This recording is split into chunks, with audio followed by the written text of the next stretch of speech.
common emotions from a lot of artists is that Philpost is the last place that everyone thinks of. Parang it's just the black, darkened building at the side of the road na you're not sure if it still works or not.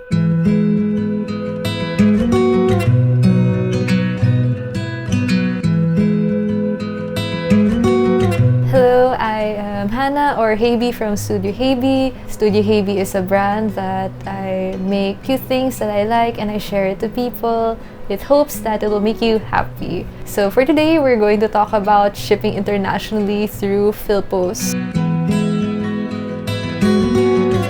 So a lot of people are afraid of using Philpost because they're afraid na their packages will get lost or it will be stuck somewhere na hindi nila sure kung nasaan na nangyayari. For me and my friends, I've been using Philpost since 2017. I have not lost a package yet. Or if the customer was not home, they went back to me. So why Philpost? Because it's the cheapest possible courier that you can ever find in the Philippines. So for Philpost, the rates are much more affordable and very good for small things like trinkets and postcards. So it's something that I would recommend you to go for if you're just a small business owner, if you're an artist looking to ship internationally.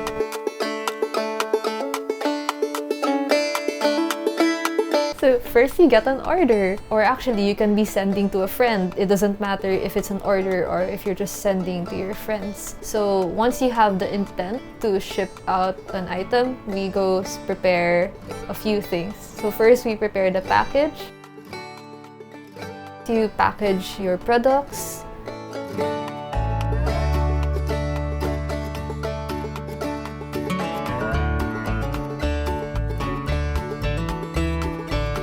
You put them in a bubble mailer or any eco-friendly solution to that.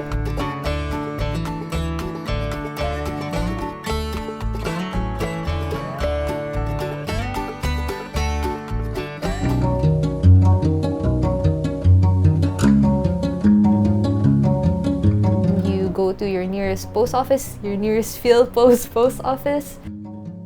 Then after we prepare the package, we prepare the transmittal form or tracking numbers. So where we're going now is the Quezon City main post office. The one closer to you might be a satellite office or something. You go inside, you look for the ship out counter. So there's a lot of counters in Philpost, but you look for the weighing and the postage window. So once you go there, you have your package weighed, you pay your postage, go to a different counter for a tracking number. Then once you stick your tracking number to your package, you hand it over to the window, then it's done. The tracking part na, praying for it to arrive, the waiting for it to arrive, tas yun na yun. Track your tracking numbers. Okay, binigay mo na sa customer mo, pero ikaw rin mag-track ka rin para may record ka.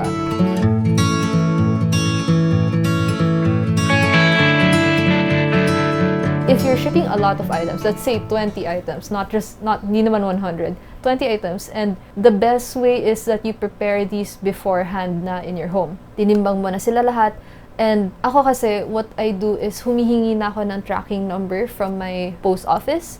So I ask them like, can I have 100 tracking numbers, ganun. Tapos gagamitin ko na lang siya across different months. Pero you have to make sure that kung saan ka hihingi ng tracking number, dun ka magpapadala. Dinidikit ko na sila lahat sa bahay, pati transmittal form, didikit ko na rin sila para you don't stay in the post office for too long doing all of these work na you could have done na beforehand. Na you can actually weigh your own package beforehand in your own home para ma-estimate mo na kung ano yung price niya.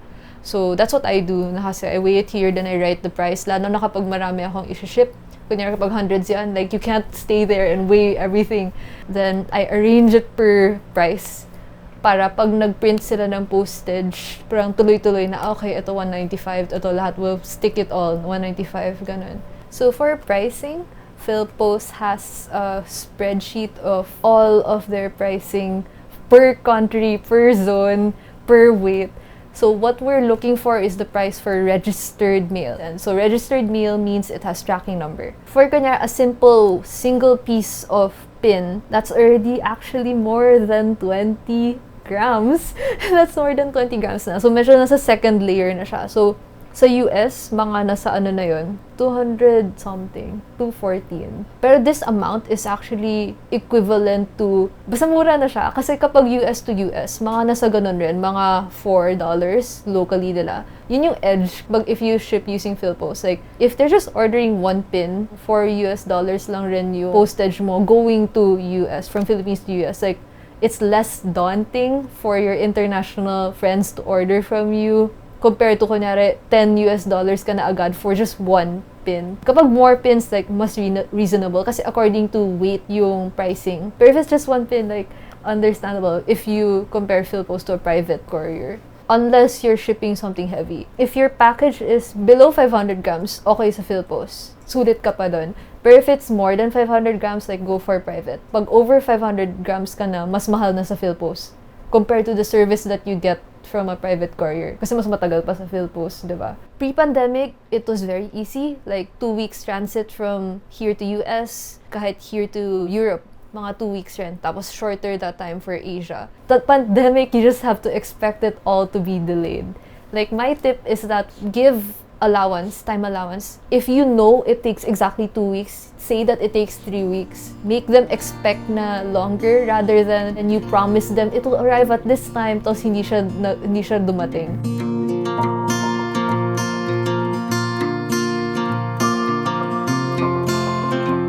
So for example, napadala na natin. It's already out of the country, it traveled to the US already, but what if your customer tells you, like, hi, sorry, my address was wrong. Like, oh, they didn't notify me that they delivered, and now pabalik na sa'yo. Parang ganon. It's like, what do you do? What do you do? So, my own stand on it is that if kasalanan ko na mali, or kunyari, hindi talaga nag-attempt ng delivery yung courier nila, I'll shoulder the reshipping. Pero if kunyari mali nila na hindi sila nag-review ng details nila, hindi na nila na-pick up from their post office when I reminded them to do so, like, that's when I'll ask them to shoulder the reshipping. And all of this is in my fact page na parang before you purchase, this is what you have to know, just so you protect yourself from always replacing items. So what happens if there's a return? It goes back to your post office. Before, you have to pick it up dun sa package releasing counter. Pero nung nag-pandemic na, they deliver it straight to your home na. Tapos dapat wala na siyang bayad. When you purchase something from abroad, that has fees. Like, may handling fee, may delivery fee. Pero pag return, wala na siyang fee.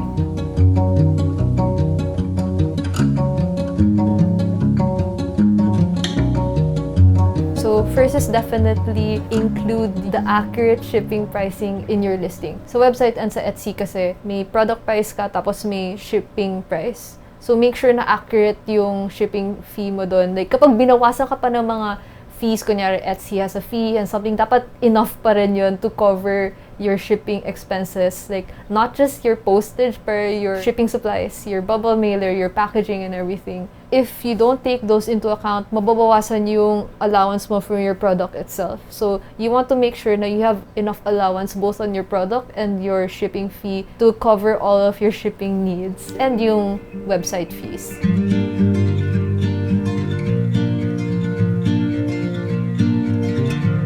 Why should you think about catering internationally? Because it's better that you plan for it at the start rather than when somebody asks you, hi, can you ship internationally? Tapos you'll panic. Like, oh no, how do I ship internationally? Like, but if you already factored it into your plan at the start, then you'll be prepared to accept all of these orders rather than missing out na, hi, sorry, I can't accept your order. Sayang yung person na yun. Sayang yung kita mo. Don't lock in yourself just locally and try tapping it into international markets. Art is universal, right? It's worldwide. It's not just something na super local. Or even if your brand is more on Filipino culture, there are still Filipino abroad that might cater to.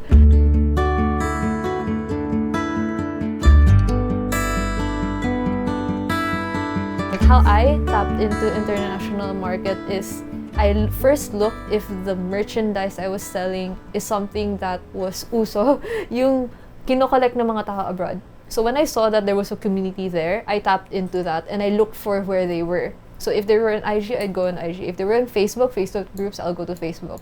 That's how I tapped into my international market. I also joined group giveaways. to increase international following. Kasi baka yung following mo on IG, even if it's, let's say, 10,000 people, those 10,000 people might just be local, but you want to expand into international, so you have to look for international followers. So that's just one way. That's not the only way.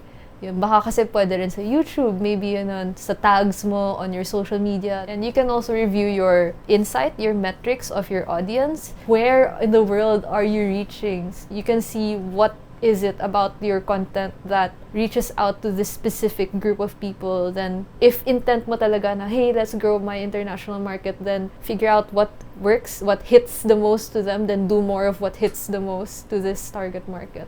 Local makers definitely have parang what it takes to go international. You just have to realize that your brand actually has value, and it's not na, wow, ang ganda ng gawa nila kasi international sila. Like, you're also good as you are.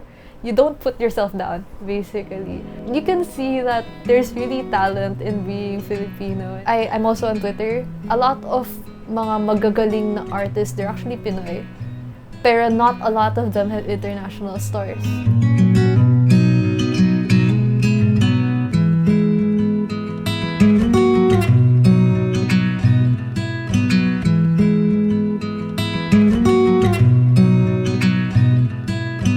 So I hope that this made shipping internationally less daunting for you, or at least this is a place where you can start. Do your own research of your own Philpost branches and see if they are workable for you. And I hope that you can start shipping internationally, widen your market range, widen your brand reach, and go for it.